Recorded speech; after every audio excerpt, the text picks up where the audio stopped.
Howdy, folks. Today I want to talk about the Tripowin Olinas. So I made a review of these a few days ago, a pretty big hype video. What usually happens when I make a video very quick and get really hyped up is I screw something up and forget something. Well, guess what? So on the Olinas, we have a front bore vent right here. And if I deep fit this guy, that vent, my ears do block that quite a bit. So basically what was happening with that is it was actually making the bass come up quite a bit compared to the stock tuning. And that's my bad. But there's another thing happening with these, which is basically that I don't think that the driver in this is reacting linearly to volume, meaning that at medium to medium high volumes, it sounds pretty good. And as soon as you turn it up loud, generally the mids are going to knock your head right off.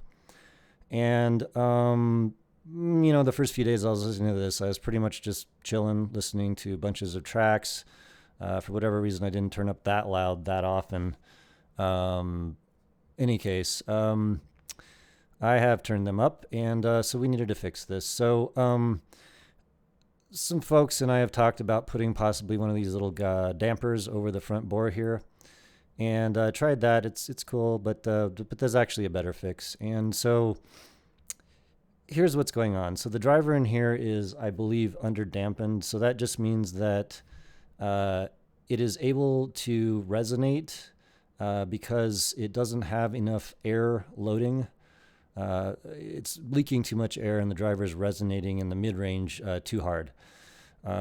So, obviously people buy these, they're only $100 and we don't want to go crazy with modifications or whatever. Also, I should mention that I was using I don't know if you want to call them forgiving, but I have a Burson Playmate 2, Class A, AUN, B1S, and those are more forgiving amps. Any kind of IEM you put through them is a bit warmer and a little less peaky. And so it absolutely helps that. So in any case, that's my bad. I should probably actually be testing with something more like this, the Rad Sony S100, because this is more typical for a $100 IEM that people might use, like a phone or some little dongle amp thing. Any case, so here's the fix, basically. Get one of the little dampers out of the box and just stick another one right on the bore. And you might be going, well, that's entirely brain dead and stupid. And the answer to that is it doesn't react like you expect. I'll pull a graph out of this a little bit later, not on this video, once I've talked to a few more folks. But basically, when you just stick one more damper on here, so double dampers, don't do anything to the bore, the vents, they're open. Double dampers, that actually ends up loading the driver, I believe, properly for loud volumes. As everybody knows, I'm a loud volume dude. So what you end up with is the Olinas with, I don't know if you want to call it the short bus mod, maybe. But the point of that is that once you do that, you can turn these up to incredible levels. The volume scaling becomes insane. The bass comes up because you can turn them up, and the bass is very, very good. And the mids settle into a place that is much more enjoyable, and it will not peak as you turn anything up.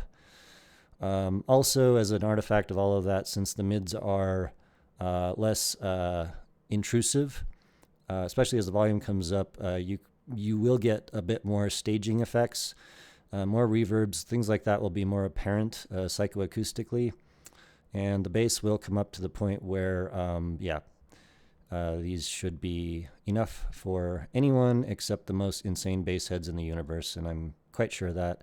So, folks, I do apologize for missing, especially this vent. If you do shove this in your ear and you block that vent, you're going to actually remove a lot of the 3D factor, a little bit of a open air sort of feeling to them. And again, this is not as stupid as it looks. You might just be going, well, it's just going to, ruin the tuning, damp everything down to the point where it's a big mud fest. And the answer is it's actually not. If we just look at these real quick, put my finger behind it. They're actually really not a lot there. You can see that there. They're really, really thin. So that just loads the driver with a little more air mass, and that's as good as we're going to do on the Olinas. And I'll probably change my ratings a little bit based on this. I'm not entirely sure what I'd like to do for that. Typically if you have to mod something in any, like, well, spending money anyway, that's kind of out of the, that's not okay, especially EQ. But because of the fact that these are in the box, I feel like, this is a legit mod. I think anybody can do it. It takes literally a second per headphone, and yeah. So I'm recommending this as the short bus mod for the Olinas, and you will get what I consider to be absolutely amazing sound. Right on. Thanks a lot, folks. Bye.